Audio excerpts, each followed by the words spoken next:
ke marrë shumë edhe me zhvillim personal, me spiritualitet. Gjë cila mu më ka bo edhe ma t'afërt me juve. Dhimbja, a është shkak, a është pasoj?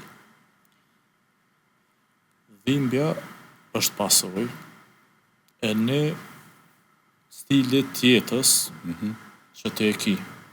Po jo gjithmonë, se tash kemi llojet ndryshme të dhimbjes.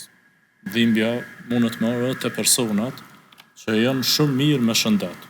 Edhe shëndet fizik, edhe shëndet emocional. Realisht, shumë shpesh na vinë edhe persona që janë aktiv në fitness, bojnë jetë mirë, gjëmë të mirë, se tjetës mirë, po prap kanë dhimbje. Këtë tash na duhemi me përdor ekspertizën tonë, se fizioterapeut me marrë historinë shumë të mirë pacientit, për me orë deri të diagnoza, deri të shkaktari i kësaj dhimbje. Blend, pse zgjodhe pikërisht fizioterapi? Pse nuk e zgjodhe një drejtim tjetër? Unë kam provu shumë profesione, se i ri edhe kom pas që unë nuk mëj me najtë para